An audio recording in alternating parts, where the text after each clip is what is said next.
what would be a Premier League show without some poor Premier League predictions? And to be totally honest, so Paul, let's get right at it. Let's start with your Premier League champion for 2024-25.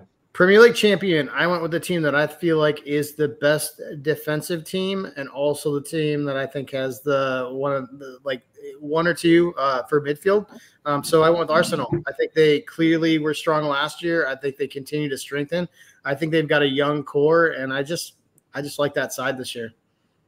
Yeah, it's funny. I took Arsenal. I do remember that because I remember getting a lot of shit for the pick from some of the folks in the prediction room. I will admit, a little bit throughout the week, I started to give my own head a little wobble, and I was like, dude, did you really not take City to win this bleeping league? Like, you know who they are. Yeah. Like, they just rolled out, showed up at Chelsea, didn't play their most influential player, got a poor performance from De Bruyne, maybe their most talented player. The player of the year didn't even suit up or dress. Like, they're down 2 starting center backs, and their keeper literally looked like he thought he was in Saudi Arabia playing in front of 430 people. And they still beat a team that some people are picking to make the Champions League. So, you know, God knows they're probably going to be 4 points back on December 31st, and then they're going to drop 1 point between now and the end of the season. Yeah. And they'll probably win a 5th title, but I couldn't do it either. So I'm going with Arsenal as well. I do think this City team has regressed a bit. I'm almost nervous that they've realized that they regressed, and now they have injuries on top of it, and the Oscar Bob kid's out. So they're just going to go out and be like, hey, you thought we regressed? Why don't we go buy Rodrigo? You. That's what I kind of expect to happen. I still don't know that it'll be enough, and that's the crazy part. I think Arsenal has made that much of a jump forward. I think they've strengthened year after year. So I have Arsenal 1. Homer pick coming out first and foremost. I have Liverpool finishing 2nd. Again, the more I think about it, logically, that makes no goddamn sense, but I'm sticking with it because that's my pick. I'll round out. I have Man City 3rd, and I do have Spurs finishing 4th. Would have much rather them get 3 points today at home against or 3 points today on the road against a newly promoted team and not 1. But I do believe in what Ange is doing there. I actually think they have a very dynamic, solid defense. I really like all 4 of their defenders, actually. I think their midfield is good, not great. I think it has a chance to get really good as Archie Gray starts to play, and the Bergvale kid, who I think has a chance to turn out to be one of like the signings of the year. Really high ceiling, low risk type signing. And I have to be honest, and we'll talk more about Solanke. He looked today like a guy who's just going to score goals in that system. My biggest question is Son almost being marginalized with a guy like Solanke and Madison, and I don't know that you want to do that to the best player, arguably in the Premier League outside of the Champions League. I don't even think that's arguable. Of teams in the Premier League not playing in the Champions League, I think Son Heung-min is the best player in the Premier League right now. And I'd probably say it's probably done that for a while now. Cole Palmer's on his way, but that's my top 4. Who do you have 2nd, 3rd, and 4th? Listen, I want to preference this with saying I believe we did this 18 hours into the podcast, right? So I don't love these as much as I loved them then, but I do remember my top 4. I'm not going to change it, and I'm going to argue like I really, really believe this. I also had Liverpool too. I think everybody's in love with the fact that we're not conceding goals like we were. So like I think.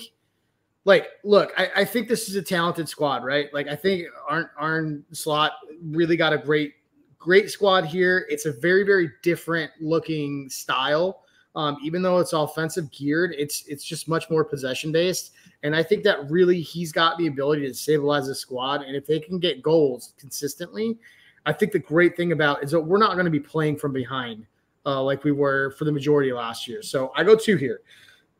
And I think a lot of this has to do with the fact that I think we feel outside of Arsenal, a lot of teams are regressing a little bit. So I'm going to go 2 there. 3.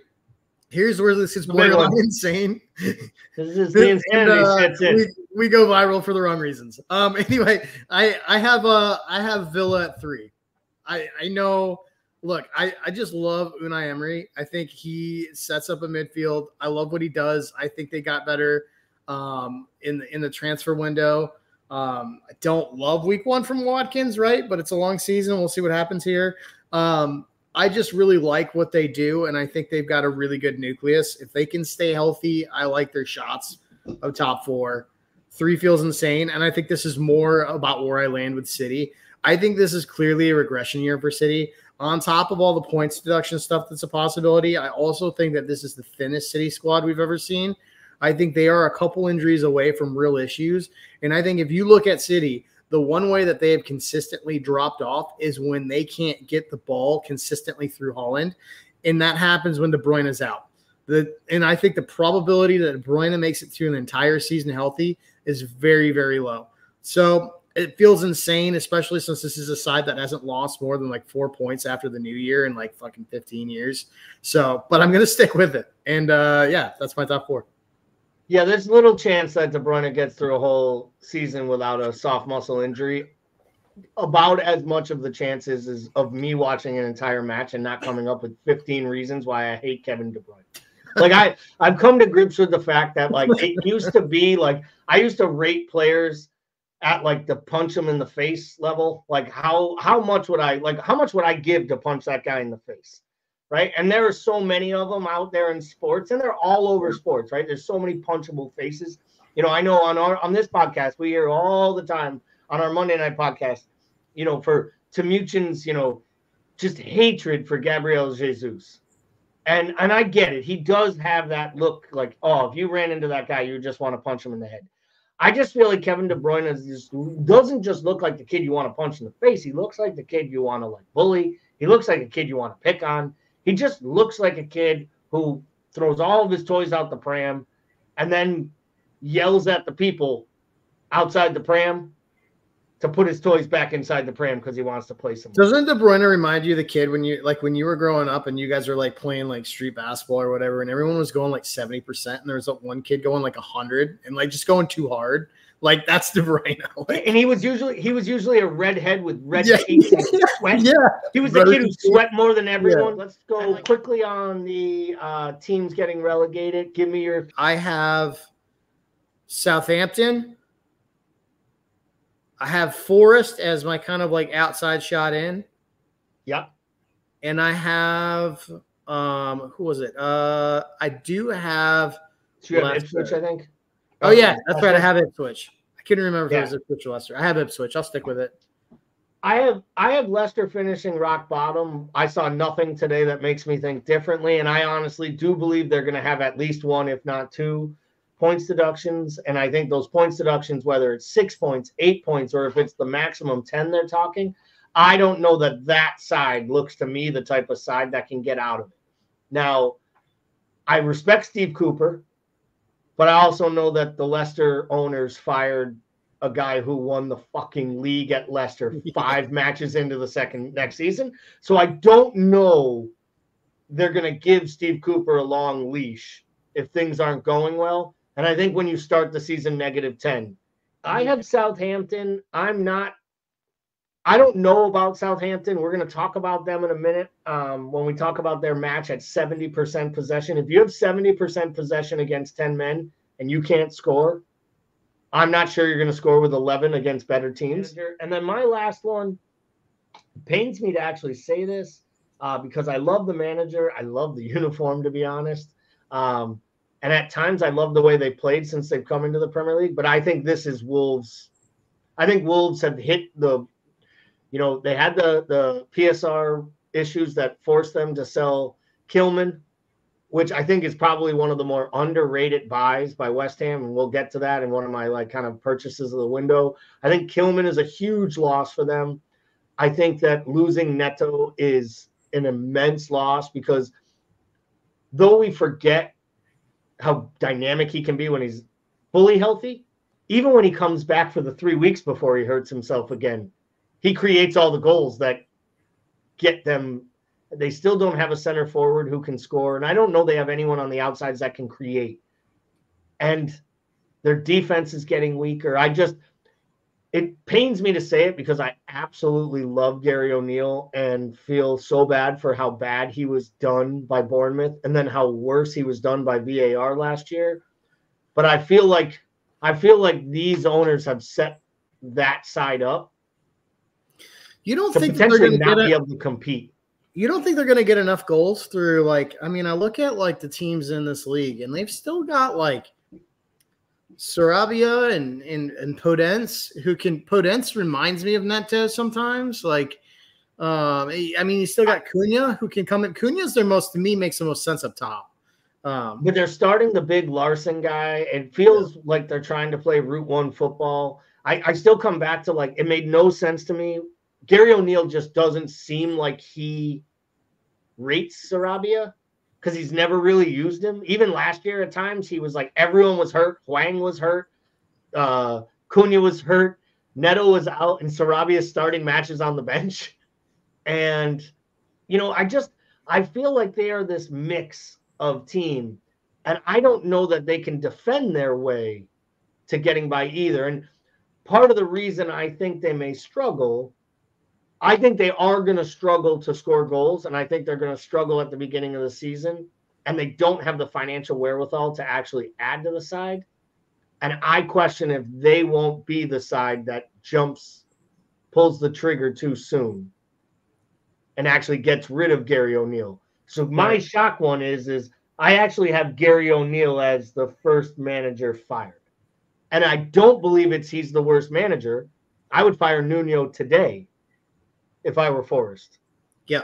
Because he showed in one match, and we'll get to the kind of our recap when we do our around the ground, but he showed in one match to me all their frailties. They take a lead, they can't hold on to it, they give up a weak goal, they allow Bournemouth back into it, and by all accounts, if it isn't for a wonderful goal line clearance by, I forget which, well, I think it was one of the 7 players on the Wolves team with the last name Gomes, had a goal line clearance, but Bournemouth really should have taken the lead late and won that game 2-1. So for me, I struggle with that. So who do you have as your first manager fired? So ironically enough, Nuno is my first pick. You know, I think they sack him. I still think they get relegated. I think for me, he's the first manager out, and I still think I don't think it saves Forest.